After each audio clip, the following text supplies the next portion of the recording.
Welcome to the third day of the World Fly Fishing Championships 2013, held in Mosjøen in Norway. 125 of the world's best anglers are competing for the title of World Champion. Let's take a look at what happened in the first three sessions. Sector 1 on the Vefsna was always likely to produce the best results, and so it proved. Anglers were forced to risk a ducking in search of fish, but the deeper water held good numbers of fish, with some very large grayling and brown trout. The sector was won by Andrea Adravino of Italy, the 2005 world champion. On the Auster Vefsna, numbers of fish were slightly lower, and the wading was a little easier. Once again, nearly everybody caught a fish, and Scott Nellings of England was the top rod with 8 fish. On Sector 3, at Vipling del Selva, has already been marked up as the most difficult, and it proved to be so. Only 8 anglers caught. Belgium taking top honours, with Julien Lorquet catching 7 out of the total of 17 fish that were caught. Sector 4 at Storvatnet, 11 anglers managed to catch fish. Good results from Golofit of Poland, Thorstensen of Norway and Delcourt of France gave their teams an early boost. Sector 5 at Svartvatnet initially caused some worries, and the scores did not reach the live scorecard. Rumours abounded that only one person had caught, that nobody had caught. Happily this was not the case, and while it was difficult, Thomas Adam of the Czech Republic made it look easy with 7 fish, but there were 14 blanks. Session 2. On Sector 1, following on from the first session, fish were caught on many of the beats. Darren Olsen of the United States topped the list with an impressive 13,680 points, ahead of Italy and the Czech Republic. On Sector 2, once again most anglers had a few fish to aim at. Luca Papandrea led the field with 6 fish, and the French angler added another top 3 placing to his first round score. On Sector 3, after the tough morning session, a dropping river did not help matters, and only Martin Droz of the Czech Republic, Ivo Balinov of Canada, and Outer Mongolia's Bilgun Ganbold caught fish. In Sector 4, only 8 anglers caught here, and once again Thomas Adam put in the star performance and now leads with a perfect 2 points after 2 events. In Sector 5, again difficult, and again the Czech and French anglers featured near the top of the leaderboard, but it was Italy's Adriano Adravino who won the sector. Session 3. In Sector 1, both Norway and Finland used their vast depth of experience in dealing with these fast-flowing rocky rivers. They had come into the competition with clear team plans, and on this session, this planning paid off, and they topped the group. On Sector 2, the afternoon proved a little harder, and there were twice as many blanks. Edgardo Doner of Italy edged out Martin Dross, with England's Phil Dixon recovering from 2 earlier blanks to record a 3rd place. On Sector 3, the same 3 beats that produced in the second session did indeed produce all 11 fish that were caught, and 6 of them went to Saku Nieminen of Finland. On Sector 4, another low score, only 8 anglers catching fish. Anton Pesik of the Czech Republic won the sector, but again the anglers from Italy and France were up there amongst the leaders, and sneaking up on the inside rails were Finland. It was predicted that Sector 5 would get progressively harder, and boy has it. Only 6 anglers scored, but once again the French managed 3rd place. Italy were denied a consecutive sector win, as Valerio Santi Amantini was nudged into 2nd place by Jonathan Stagg of Australia.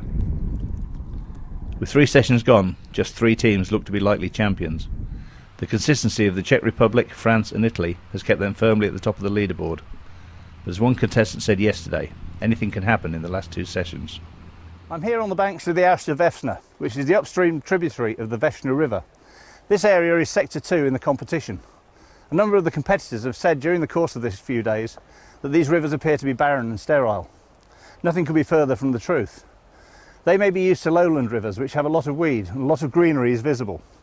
Here in these mountain rivers there are insects that thrive in stony conditions. They live under the stones. They're not visible to the naked eye, so what I'm going to do is lift up a few stones and make them visible. And we'll start here, lift a few stones and see what we can find. Okay, nothing under that one. Let's move along a bit. No.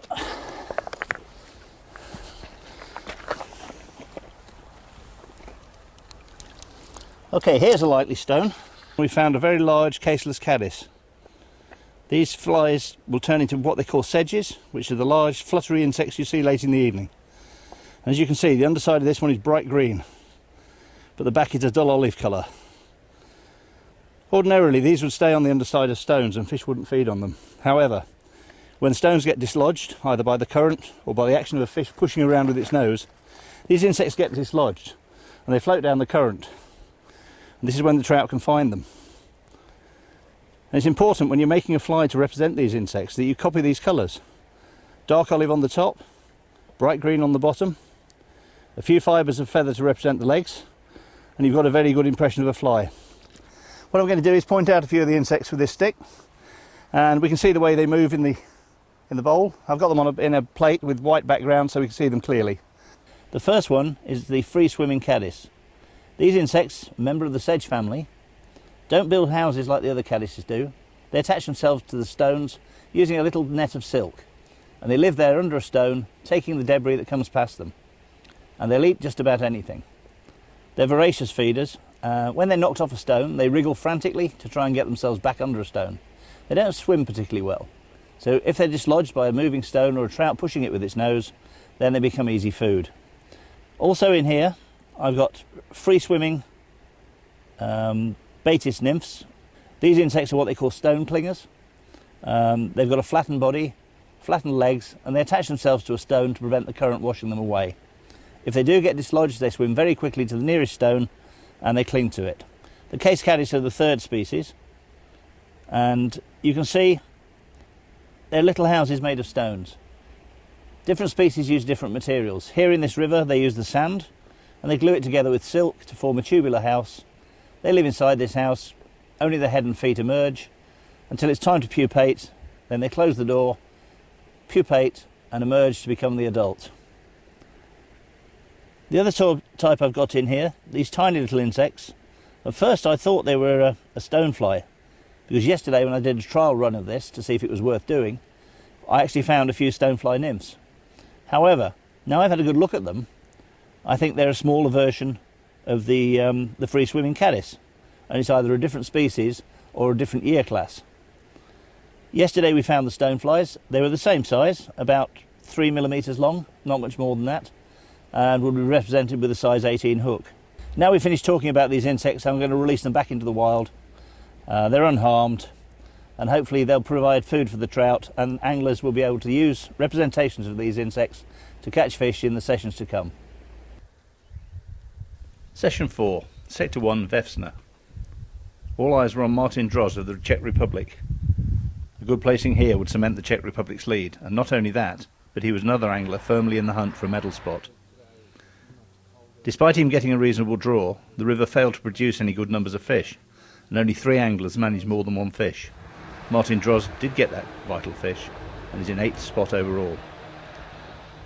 After a week of mixed results, the home team Norway were hoping for a better day, and Thoralf Thorstensen waded deep and long in the hunt for a legal catch. A lot of Norwegian hopes rested on this section, as a bad result here would almost certainly mean the end of a medal chance. Team captain Tor Grøte was leaving nothing to chance, and joined his angler on the bridge above the riverbank. På nedsiden av stein, og så går du ut til grunnpartiet, og så ferdig med det slike lange, gode svinger. It's important also for him to get new inspiration from the side. And it's also very important to change flies, different size of flies, so the fish can see something else. Sebastian Delcourt of France won the section, with Australia second and Romanian Mogoluca finishing in third. Sector 2, Austervefsna. With things so tight at the top of the leaderboard, the question was, could the Czech Republic regain the top spot from the French? Patiently waiting for the start of the match, Thomas Adam was drawn on beat 23 on the downstream end, from where the sector was won in the first section. As he waited expectantly for the start, he must have hoped to add another first place to his 2 previous wins. This is one of the best looking stretches of the river and holds a good number of fish. Thomas managed to catch 5 of them up to 41 centimetres in length. Meanwhile, there were 2 nations pushing for third place. For England or Finland to win the bronze, they required good all-round performances in this session. England captain John Horsey, drawn on beat 8, was already in the top 20 individuals and needed a good placing here to have an outside chance of an individual medal. After an early fish, things slowed down, and the morning's tactic stopped working. But anglers at this level have more than one string to their bows. Sacrificing fishing time in order to effect a complete change soon paid off, and a second good fish kept Horsey in the hunt. Thank you. Wonderful. There you said there was one. I thought there's another one. So you change the line and then... Change the line, change the fly, change the method, and got a fish. The Finnish angler, Saku Nieminen, well placed in the individual standings before this session was drawn, was on the next beat upstream. He fished every bit as hard as the other competitors, but his only reward was a single rise to the fly. The disappointment showed as he left the river. Adam won the sector with Team USA's Josh Graffam in second place and Horsey in third. Really hard beat. I don't know. I have one rising to the dry fly, but that was all. Not good. Sector 3, Vipplingsdalselva. Another gruelling session here. 21 top anglers unable to catch a single fish. With so many blanks, those teams whose anglers scored less than the maximum will be absolutely delighted with the results. Antonin Pešek of the Czech Republic was one of them.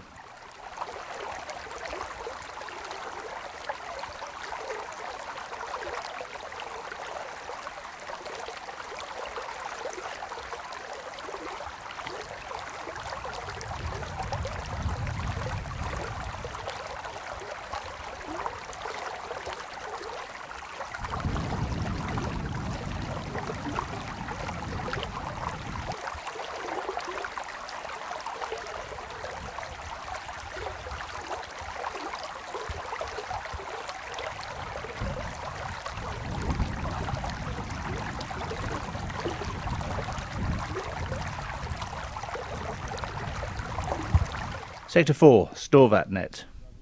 English star Scott Nellings took only 3 minutes to land a fish to quell his nerves. He then spent a long 3 hours waiting to see if that one fish would secure him the sector win that he and England both badly needed. At 11:57 a second fish came to the net. Few other fish were caught. Amongst those who did catch was Valerio Santi Amantini. Okay, I got a fish after 3 minutes, which was a very good start, and then I got a fish 3 minutes from the end as well, so a bit of luck, but that's what you need in fishing. Caught 2 nice trout, 32 centimeters, 39 centimeters, so yeah, good for me. Some people have been struggling, but I think listening to a few guys, this fish caught, so better than people think it is, because it's very sunny, so not good conditions, but hopefully this afternoon will be the same. Well, I don't know about a good one. I blinked twice, so I don't have any hopes to be on the medal stand, but I'm hoping to move up high enough to maybe finish top 25 or so. You must be delighted with catching a fish on the River of Death. I was delighted this morning, yeah. I got one of the 4 fish that were caught on the Vipplingsdalselva this morning, so I feel very lucky to have gotten one. Any particular reason for you catching a fish? Was it the draw or the way you fished? Probably more draw. I was drawing a very good beat, so I was blessed with that, and maybe a little bit of dumb luck played in, dumb fish. Even a blind squirrel finds a net every once in a while. Sector 5, Svartvat Net. The fishing has deteriorated as the competition progressed. Flat conditions and bright blue skies would not improve prospects. Norwegian angler Erlend Vivelid Nielsen knew the difficulty that this sector would present, so he began his preparations well back from the water's edge, intending to fish every inch and avoiding any chance of scaring small fish that might be hiding under the edge of the bank. He began fishing from a position of concealment in the trees and covered every inch of the water, following the old saying, "Never put your feet where your fly has not already been."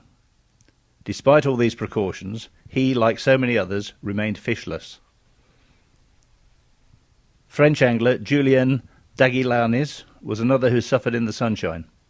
In the top 5 at the start of the day, he needed just a single poisson to keep up his quest for a medal. With 2 rods set up, he changed leaders and flies repeatedly, in a veiled attempt to fool just one small fish. Suominen of Finland won the lake with just 2 fish. Julien Lorquet of Belgium took a single fish to keep himself in the medal hunt. Final results. Sector 1 was won by Delcourt of France, Sector 2 by Adam of the Czech Republic, Sector 3 by Pešek of the Czech Republic, Sector 4 by Nellings of England, Sector 5 by Suominen of Finland. In the overall individual event, first place is Valerio Santi Amantini of Italy, in second place Martin Droz of the Czech Republic, and in third place Jonathan Stagg of Australia. In the overall team event, the Czech Republic have a 36-point lead over Italy, with France in third spot.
In my opinion, I'm a bit biased of course, I was the official guide to the French team when the World Championships was held in Scotland, and I think France, you can never underestimate France.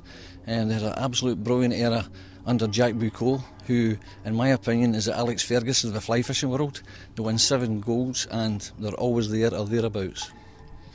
You have the Spanish, France and Italy. And why do you think they're the best 3 teams? Experience. If you look at historically, after being to so many of these, there's always teams that are consistently at the top, and those teams to me are always the Czechs and the French. They're always there at the top in the running for the championship, and so you have to give them their respect. They're very, very good at what they do. I think why they're so good is their abilities to detect is so uncanny. It's so their second nature to be able to detect that fish take, and so their techniques, they've developed some very, very good strategies and techniques, and they're very consistent in how they perform. Czech team, from what I know, they are experienced not only Czech nymphing, which is their specialty, but they've got all sorts of other techniques to catch fish in the river or in the lake. They are really, really good, I think. The Czech team is a very strong team, and France is also a very strong team, and there's really, very few points separating them. And they're consistently finishing, medaling, and so that speaks a lot. I believe the Czechs is always very tough, but we are today much tougher, and maybe tomorrow we fish that good today, and maybe we win. Never know. French will do well purely because just the experience, and they're very precise anglers. They know how to fish for these wild fish and to single fish as well, working beats, looking for ones, not big numbers coming out at the moment. Yeah, I mean, and the Czechs just overall, the whole team, how they work together, it's a lot of years of experience. French and Czech, they are good. Why do you think they're so good? They have experience, and they also prepared in advance. That's why they are good. And they fish a lot. French, Czech, Italian, Australian. What makes them so good? That's a great question. I mean, I think all the other teams are wondering the same thing. It's thousands of hours of fishing. There's the thing called the 10,000 hour rule, right? Where to master something you have to spend a lot of time at it, and 10,000 hours has kind of been thrown out as a gauge of that. So clearly, competitors at that for those teams are they've got a lot of hours in them, and they clearly also have a good organization. You just can't bring a bunch of anglers together and expect them to do wonderful things. You need to have them, you need good coaching, you need strong support. So they've got all that.